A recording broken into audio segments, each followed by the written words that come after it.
Everything that happens out there has an effect here. Do you understand? This is a safe place. This is a sanctuary. But something has gone wrong, and now it can be seen here. Something went very wrong. That's why I'm here. But I won't let the same happen to you. I will put you back together.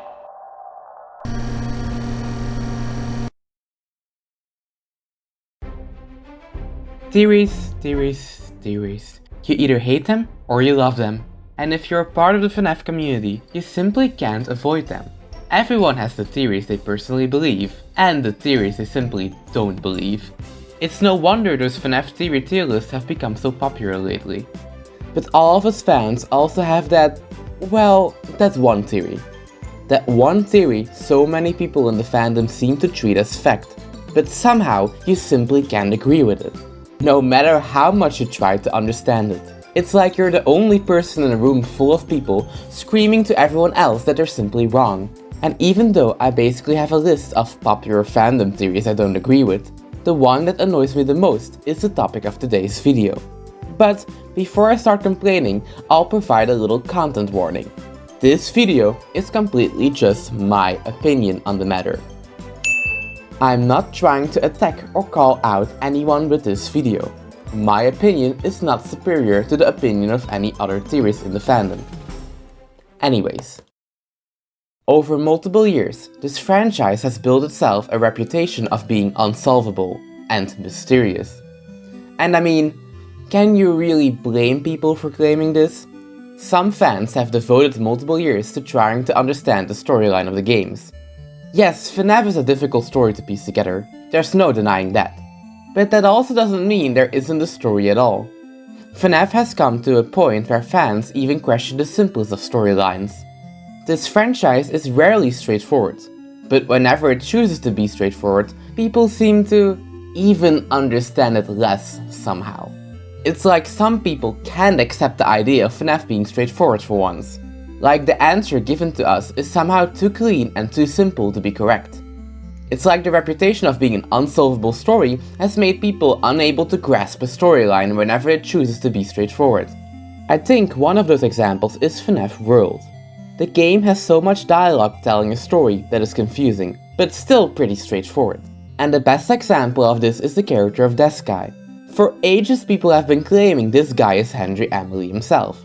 But a lot of people that claim this seem to have completely forgotten the original context of FNAF World, and specifically FNAF World Update 2.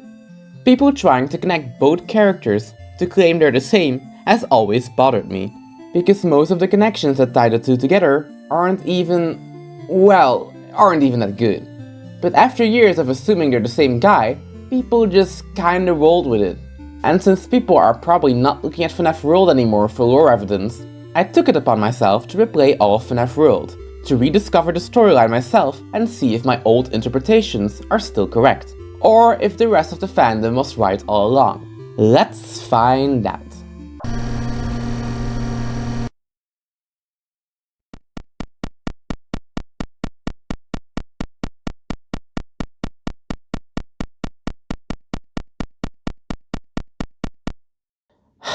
Well, where do I even start?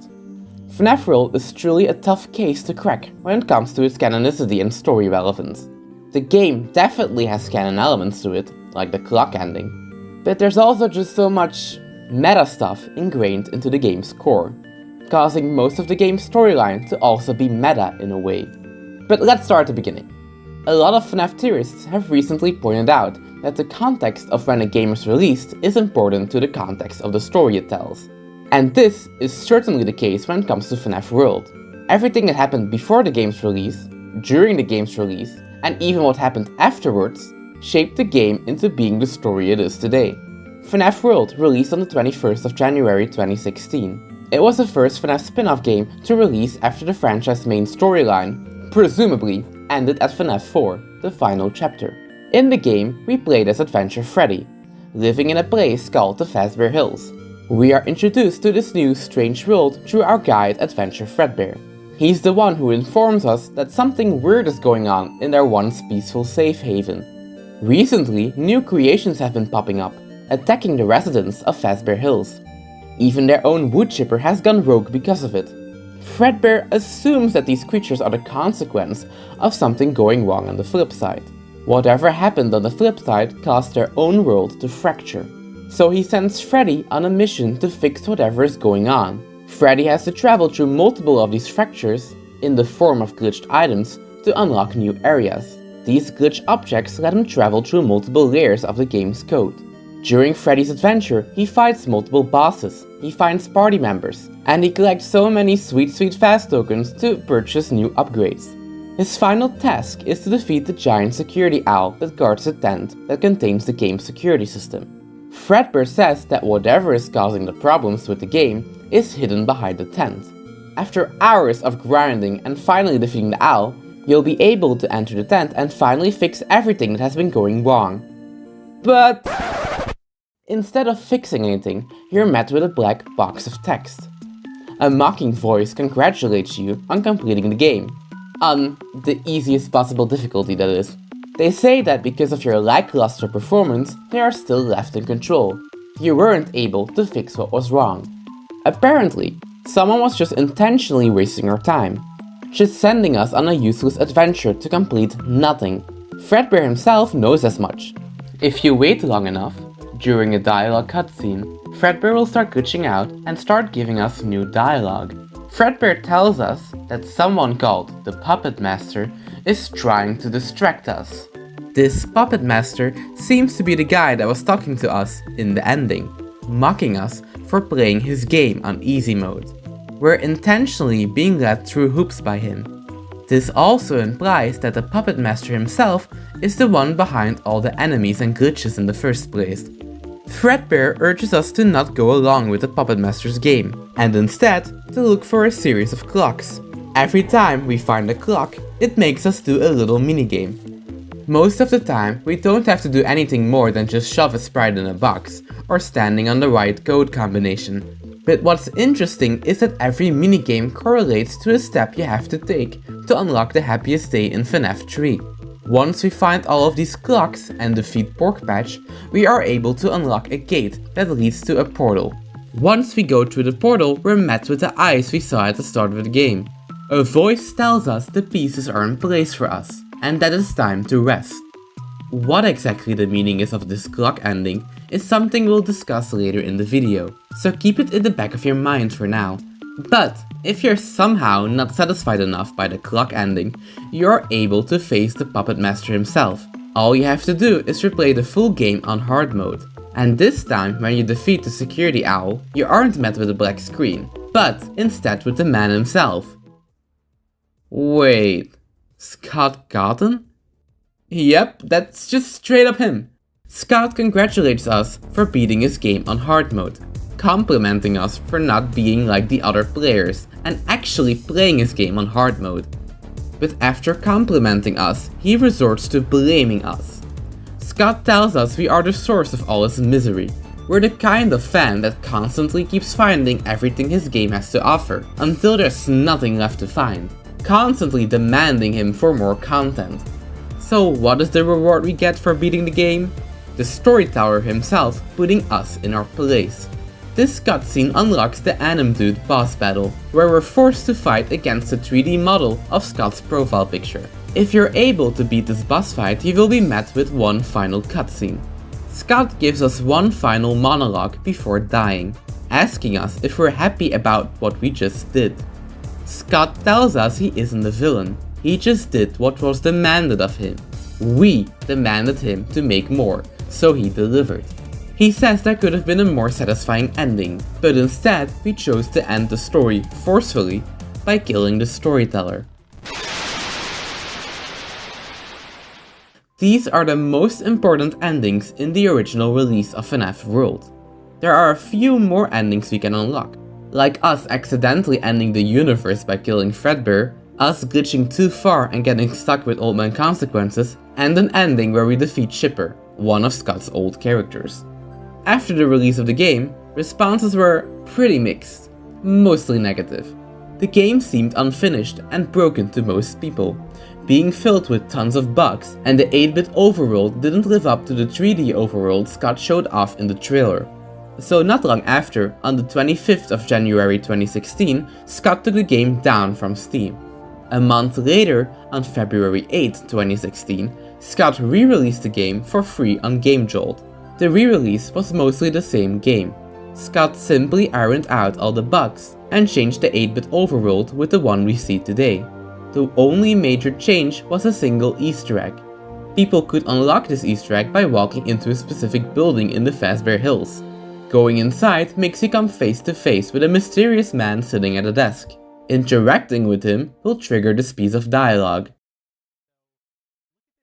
What are you doing here? I'm busy. It wasn't supposed to be like this. Now it's all a mess. Of course, now there is only one thing to do. Come back later and maybe I'll tell you more.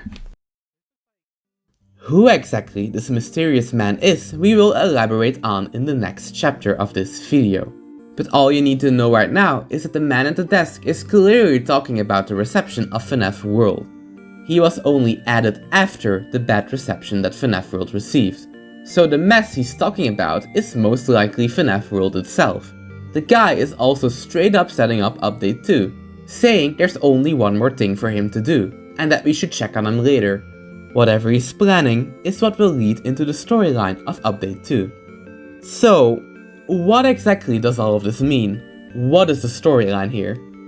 A lot of people assume the main storyline of FNAF World depicts some kind of spirit realm, a world made by Charlie or Cassidy in a similar way to Ultimate Custom Night.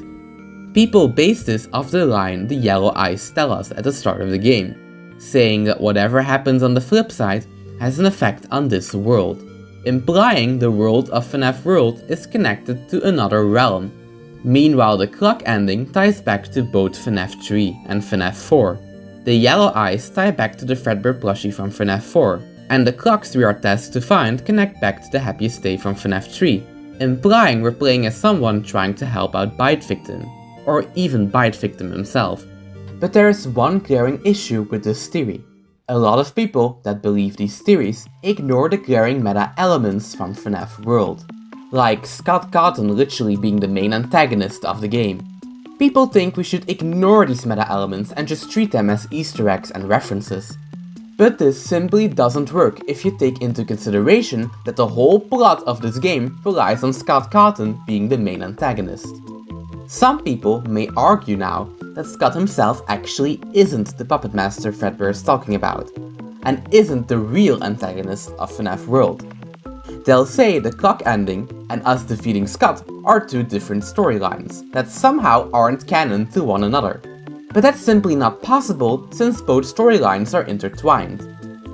Fredbear himself constantly tries to convince us to not go down the other route, the route that will lead us to the Scott Cawthon boss fight. Fredbear says that the root of what's going wrong in this game is behind the security owl's tent. And who do we find there, behind the tent? Scott Cawthon himself. Scott is the core of what's going wrong in FNAF World. Scott himself even straight up says he is the puppet master. But if those people are wrong with their story interpretation, what exactly do I think the story is about? Well, I think the game's story is literally about Scott himself. I think FNAF World was intentionally made to be an outlet for his frustrations. Frustrations Scott had about the franchise and the FNAF games. This may sound silly at first, but it isn't unusual for artists and creators to express their own emotions through their work. I mean, I constantly do it with my own short movie projects. Scott even supports this idea as a case in an interview with Dawko back in 2018, where he says that FNAF World was a result of him wanting to make something lighthearted. You know, one part of it was just that, I mean, you know, there's only so much that you can let your mind focus on, you know, murders and tragedy and stuff like that before it, you know, you kind of start cracking. Even if it's just stories that you're making up, there's only so much human suffering that the human mind can sit around and think about. And I had to make something more lighthearted. And if you look at the game through that lens, you can see what the game is actually about. It's about us, the player, playing a new FNAF game. Scott, the villain, is actively causing chaos in this fictional world, just to entertain us. Scott is literally sending us on a pointless mission, a wild goose chase, an adventure with no purpose. It's like Scott is intentionally teasing the fanbase in this game. But when the player is actually able to beat Scott's game, he gets angry. He starts putting the blame on us for everything that happened. He starts complaining about how we constantly demand stuff from him, constantly forcing him to make more and more stuff to keep us entertained. But before I continue, a little side note. I think the emotions Scott expresses in this cutscene, though they originate from a real frustration, are clearly exaggerated for the sake of humor. So no, I'm not saying that Scott made FNAF World because he hates the fanbase or anything. It's just part of creating media that a creator translates his own emotions into their work. A similar frustration is also depicted in another boss fight. This secret boss fight is against Chipper himself, the original inspiration for FNAF. If you don't know, Chipper originates from the last game Scott made before he made FNAF, Chipper and Son's Lumber Company. In this game, we play as Chipper's son, Tyke, a young beaver given multiple tasks by his dad to take care of the family business. The game was heavily criticized by people for being too creepy. People said the animal mascots in the game looked like lifeless animatronics. This negative feedback is what inspired Scott to make FNAF in the first place. You can find Chipper's revenge in a secret area inside a cave, and when you are finally able to defeat Chipper, Chipper will give you one last piece of dialogue before he dies. This isn't fair. It was never fair. It was supposed to be me. It was always supposed to be me. My world was lush and beautiful, full of strange and powerful creatures. But no, that wasn't enough for you. You wanted to be scared. You wanted to feel dread. And what happened to me? What happened to us? Obscurity. You haven't seen the last of me. Freddy Fazbear isn't the one who will be sharpening his teeth on your bones. It will be me. It will be me. Chipper straight up tells you why he's taking revenge. He's angry, furious that his game didn't get as popular like FNAF did. His failure is what led to FNAF's success. His world was way different than the one of FNAF. It was a bright, colorful game with colorful characters. Instead, the creepy underlying tones of the Chipper game is what led to the horror themes of FNAF. I think this boss fight is a perfect translation of why FNAF World was made in the first place. Scott's past games used to be more lighthearted, fun, but once FNAF became successful, it seems like Scott felt that he could only make horror games to be successful. His fans wanted to be scared, to feel dread. But that's not the only type of game Scott likes to make. This is what Chipper's Revenge is really about. Not the frustration that Chipper's failed as a game, but the frustration Scott must have felt being stuck making one type of game. Like he said in the Dogger interview, at the time he was burnt out from making horror games. Besides the obvious symbolism and parallels to Scott's emotions, the game is also meta because it keeps implying that we're literally inside of a video game. We can glitch through objects in the hub world. Fredbear himself mentions multiple times how we are inside of a video game, and the security owl literally guards the game's security system. Even the old Steam description mentions how this takes place in a digital world. The game is constantly reminding us we're playing a game that is literally controlled and puppeteered by the game's creator, Scott Cawthon. There's no avoiding the meta-narrative being told here.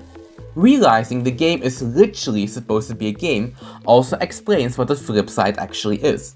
The flip side is the real world, while FNAF World is Scott's world, his creations. His games are influenced by what happens in the real world, the criticism of others, the failure or success of his games. Even Scott's own feelings that happen out there have effect on how the game turns out. His own burnout of making horror games is the reason FNAF World exists in the first place. At first, the game was just that, a slight jab at the fanbase, and a game for Scott to express his emotions with. But once the game was actually poorly received, something else on the flip side started to corrupt the game. And this corruption is what caused the creation of Deskai.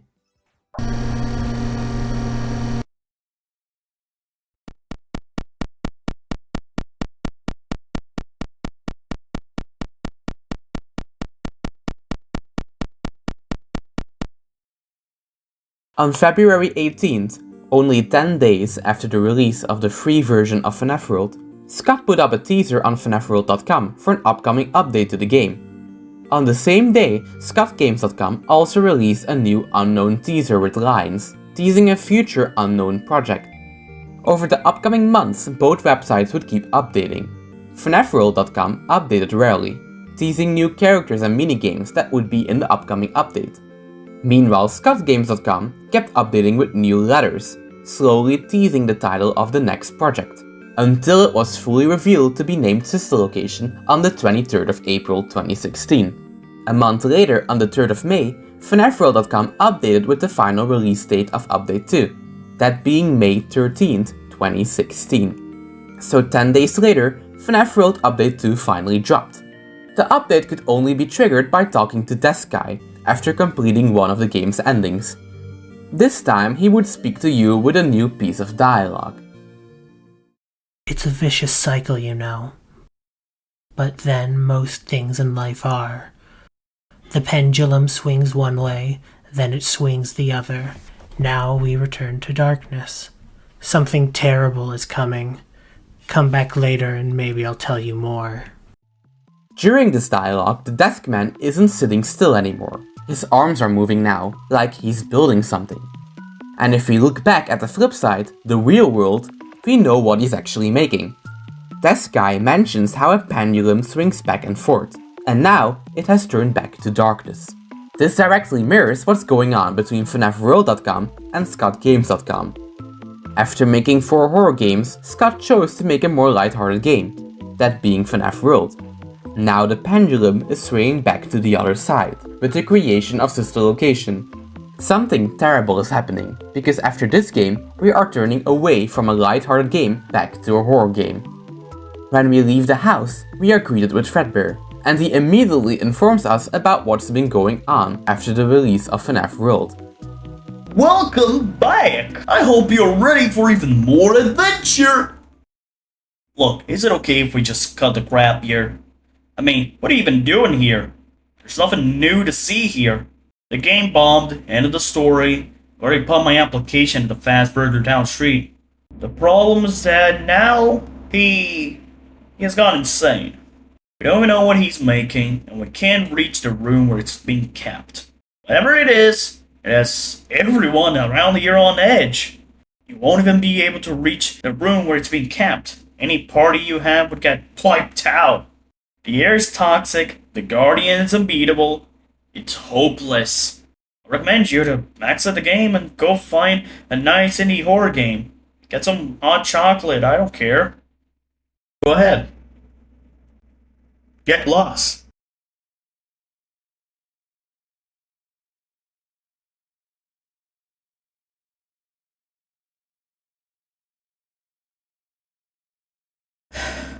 Fine.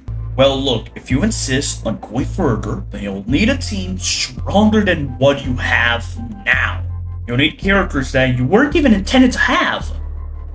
You know, I can't show you the secret passage that leads you to the backstage of the Halloween update. This is where the Halloween characters and others were sent to have their code recycled for spin-off games.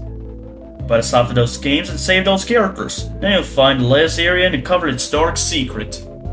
Fredbear tells us that after the release of FNAF World, he has gone insane, causing him to start working on some kind of unknown project.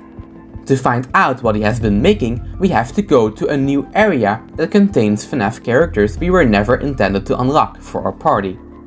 This new area is surprisingly directly connected to an already existing game, the FNAF 4 Halloween update. This is the last project Scott worked on before making FNAF World. And it's interesting that FNAF World seems to be directly connected to the literal game of FNAF 4.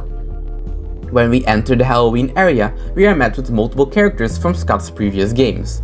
Not only the Halloween skins from the original FNAF 4 Halloween update, but also characters from Scott's previous games, like Chipper and Coffee. Even Anim Dude, a version of Scott made by Scott, seems to have ended up here after the failure of FNAF World. The characters tell you they can't willingly join your party. Someone has recycled their code to make terrible FNAF spin-off games. You can only save them by playing those games and retrieving their code from it. The code of the characters have been spread over 4 different minigames: Foxy Fighters, Foxy.exe, Freddy in Space, and Chica's Magic Rainbow. All 4 of them are clear parodies of already existing game genres, but this time they're depicted as cheap FNAF versions of those games. Every single one of these minigames makes fun of the concept of spin-offs and reboots. The Foxy Fighters minigame, a clear parody of Star Fox, specifically makes fun of voice acting by introducing it into the minigame. Characters like Fredbear are seemingly confused by having a voice, saying that he has gone too far this time. Voice acting? No! He's gone too far this time! During the minigame, the creator has also seemingly brought back old characters from his old games. Specifically the antagonist Souldozer, a character that originates from Scott's old game, The Pilgrim's Progress. Foxy even comments on Souldozer not belonging in this game. Souldozer! I should have known it was you! You're not even in the right game! After Foxy's team is able to defeat Souldozer, he mentions to the others that they need to blow up the processing core, putting an end to this minigame.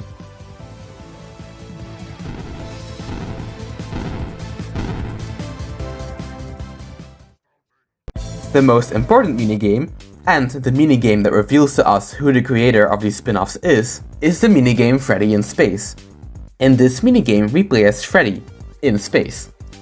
We are confronted by a familiar figure, questioning us why we're even there. What are you doing here? This game isn't even finished yet. This game isn't due for release until 2030. Get out! How did you access this game before release? So you're here to stop me. You want to stop me from doing what? Making crazy spin-offs? I will never stop making spin-offs. The distorted face reveals to us who the creator of these spin-off games is. It's Scott Cawthon himself. The motivation of Scott in this minigame is the exact same one of the mysterious figure that has been reusing the codes of the Halloween characters. During the gameplay of Freddy in Space, Scott lists a bunch of spin-off ideas he has for future FNAF games. FNAF 57, Freddy in Space. Freddy was always destined for space. Then FNAF 58, Puppets in Space. FNAF 59, Cupcake Takes Manhattan. FNAF 60, Breakfast at Chica's. It's a romantic comedy. She's a killer with a heart of gold. FNAF 61, Freddy vs. Bonnie. It's the beginning of the Freddy cinematic universe. FNAF 62, Balloon Boy's Revenge. He steals everyone's flashlight. What a killer. When we get the double jump ability, we are able to enter Scott's hideout. Here we literally fight a PNG of Scott's face in a jar. Come on, it can't get any more straightforward than that. After defeating most of the minigames and completing our party full of new characters, we are ready to enter the new area. Here we go through a maze, fighting multiple 8-bit characters until we reach a final destination. The Guardian awaits us, the final obstacle in our path. The great and powerful purple guy rainbow? Yeah, the final boss is Chica's Magic Rainbow. We aren't gonna dive into her, she literally isn't important. And trust me, you don't want to get into her. If you're able to finally kill her after multiple tries, you will be confronted with the person behind the spin-off games. It's this guy. You're back in the same room you started in. I'm impressed. What are you doing here? Can't you see that I'm busy? You deactivated my games? I didn't know what else to do. I don't want to disappoint people. But my mind isn't right. I've made something terrible. Her name is Baby. It's too late to deactivate her. I'm sorry. The show will begin momentarily. Everyone, please stay in your seats.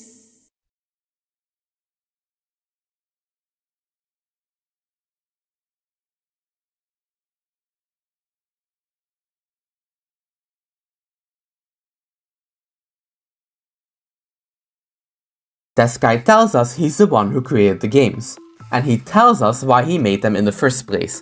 He didn't want to disappoint people.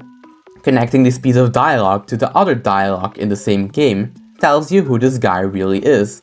It's not Henry or William, or even Steve Snodgrass. It's Scott.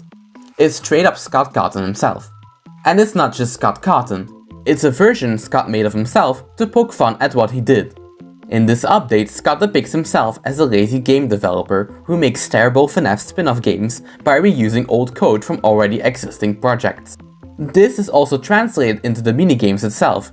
In every minigame, we play as an already existing FNAF character.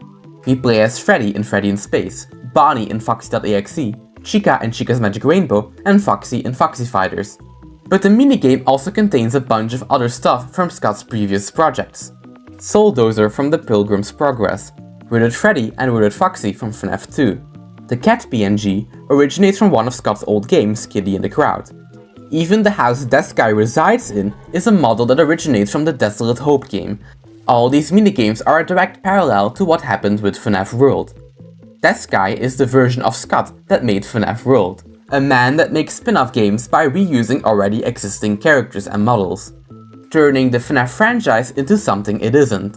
We know Scott disowned FNAF World. He actively despises the game because he was cocky while making it.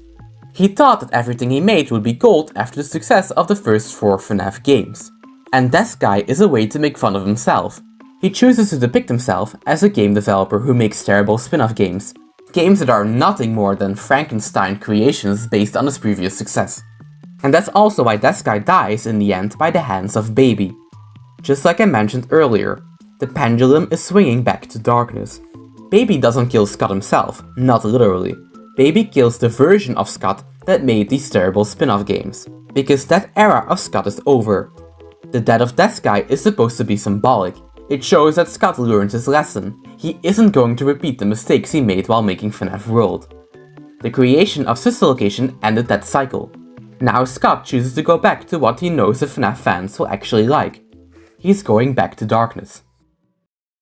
This is also why I'm surprised that most people claim the Death Guy is supposed to be Henry. Even if you disagree with most of what I've said in this video, it's still hard to deny that the game basically spells out the fact that this guy is Scott Cawthon. Mostly when he's literally depicted as Scott himself in the Freddy in Space minigame. But why did people assume he's Henry in the first place? How did people come to that original conclusion? Well, this theory originates from an old game theory video that was released on July 16, 2016. In this video, MATPAT discusses the many teasers of Sister Location. During the video, he tries to connect Sister Location to the Silver Eyes novels. One of the pieces of evidence he uses to make this connection is Death Guy being Henry. His main argument is that it would be weird for Scott to depict himself getting killed in his own game. This argument is really silly when we consider that we kill Scott Cawthon in 2 different occasions in the same game. He also says that the Freddy in Space minigame implies they're 2 different entities. Which is also wrong, since Freddy in Space is the minigame that literally confirms they're the same character. Both are creators of these minigames and have the same motivation. Both Death Guy and Scott in Freddy in Space straight up say they made this minigame. Afterwards, he tries to connect Henry to Death Guy by the fact that both get killed by their own creation. And, well, that's kinda it. That's literally where the connections end. A lot of proof also relied on the fact that when the Silver Eyes released, we didn't know who the endo belonged to that killed Henry. MATPAT assumes that this endoskeleton was Baby. But this gets debunked in the 4th closet, where Baby herself literally gets killed by the same endoskeleton. And from a lore standpoint, it doesn't make much sense either. If we assume the Death Guy is Henry, this story kinda goes just nowhere, since Henry ends up still being alive in the game's universe once Pizzeria Simulator releases. So I'm kinda shocked this theory is still so widely spread, when it originates from a simple prediction MATPAT made about Sister Location. A prediction that literally went nowhere. But now that we got this info out of the way, there's only one more thing I have to explain. The clock ending.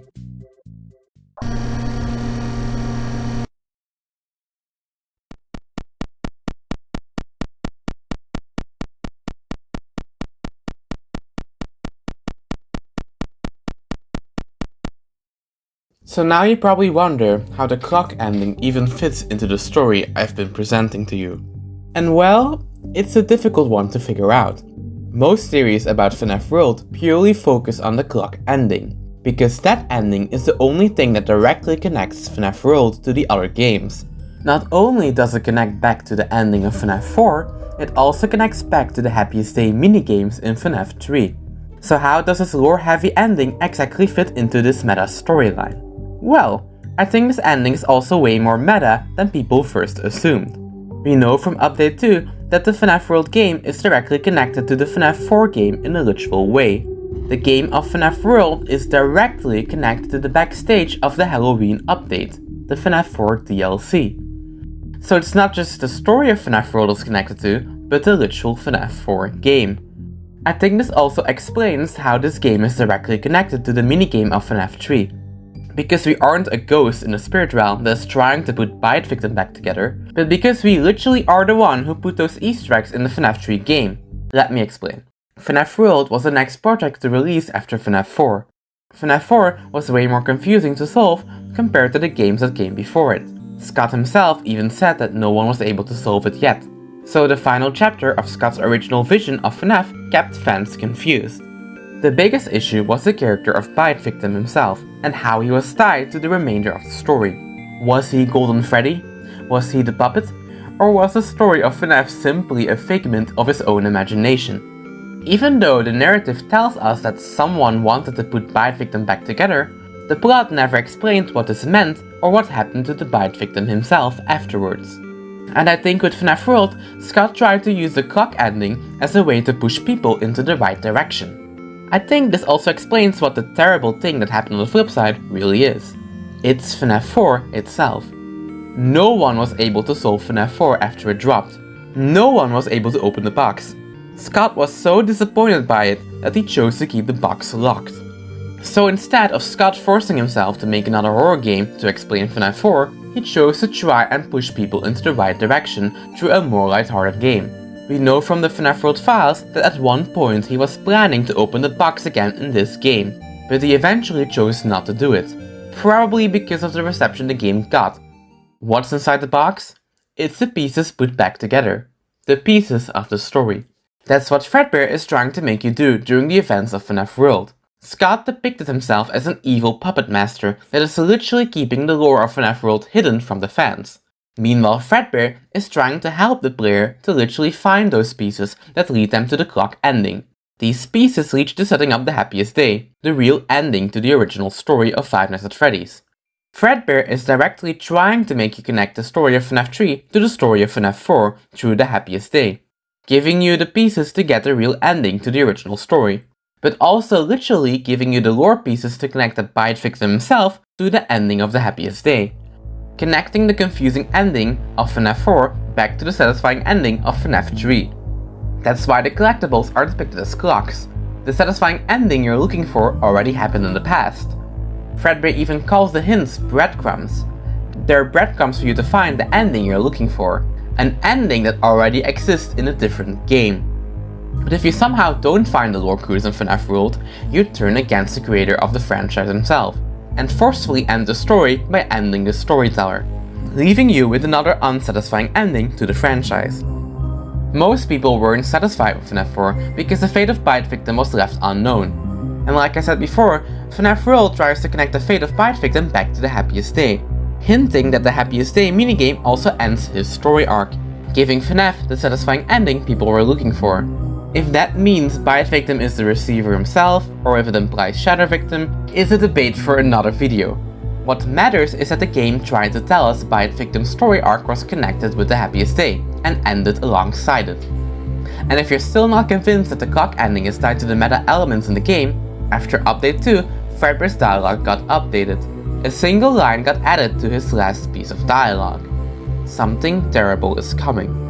The same line spoken by this guy, setting up the eventual reveal of Circus Baby and the release of Sister Location, connecting the clock ending directly back to the events that are about to happen in Update 2. And I know some people will disagree with me. Some of you may already be typing in the comments, but Clavis, Scott said the game is canon in the Docker interview. And well, technically he didn't. This line is commonly misinterpreted, but what Scott actually said is that he regrets tying FNAF World to a canon game.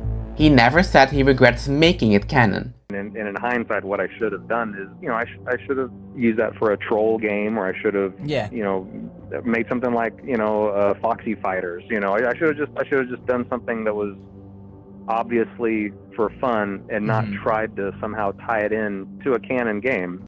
And I already explained how FNAF World is tied to canon entries in the series. It straight up is connected to those entries in a meta way. Update 2 literally takes place in the code of the FNAF 4 Halloween update. Scott didn't mean he regrets making FNAF World canon, he regrets tying the story of FNAF World to canon entries in the franchise. But at the end of the day, I think whatever the ending once meant isn't that important anymore. The clock ending ties back to an ending that once was important to FNAF, but because the series continued with sister location, we know the story got extended. The happiest day wasn't the ending we were looking for anymore. The franchise got pushed into a different direction with sister location and FNAF 6, giving us a new ending to the original story arc in Pizzeria Simulator. And what happened afterwards? Well, after the release of sister location, Scott did one more thing for FNAF World, a mobile port of the game, released on the 12th of January 2017. And the game pretty much showed how Scott currently felt about the game. I think I don't even need to explain this one, I'll just let the mobile port talk for itself. Welcome to FNAF World! The game that almost single-handedly destroyed the FNAF franchise! There, are you happy now? Enjoying the freak show? I'm so creepy in 8-bit. So I once mailed myself in a box to my grandmother looking like this. I jumped out and was like a boo! Yeah, rest in peace. You're anime dude laughing from here! You need to hurry! It's like nails on chalkboard. You need to beat that fool upside the head with a jumpstick. Everything depends on it! Fun fact, did you know that if you took all of a person's blood vessels and lined them up at the end in a straight line, that person would die? Man, he's not even a final boss anymore. He's been replaced with a rainbow. Oh, humiliating. Find the clock and set it back an hour. Daylight savings tonight. I once knew this guy who would put ketchup, mustard, and mayonnaise all on the same plate together. Then he would stir them all up into an orange goop. People like that are real monsters. You've been through a lot. I am ready to reveal myself. You see, I've been there all along. It was me. I caused the bite of 87. That's right, mind blown. It all makes sense when you think about it. All hail Bounce Spot. So, that's it. That's the story of FNAF World. A meta storyline about Scott himself. A storyline that's pretty flawed all things considered. But replaying FNAF World was a blast for me. It's the game in the franchise I played the most throughout my childhood. So even though it's obviously flawed, it's a game that's very close to my heart. And by playing it also gave me a new perspective on its story. You know, there's this one Easter egg I thought was silly for the longest time. People always claimed the FNAF World map looked like a brain. I never really believed it. I thought it was pure coincidental. But after analyzing the story again, I do think it's intentional. The map is a brain because this game is literally Scott's brainchild, a personification of his creativity. The game is a mix and match of his past creations, and an expression of his frustrations and regrets. And the game shows how his creativity is dictated and influenced by the outside world. The flip side. This was ClavisKey, and I see you in the next video. Have an amazing day.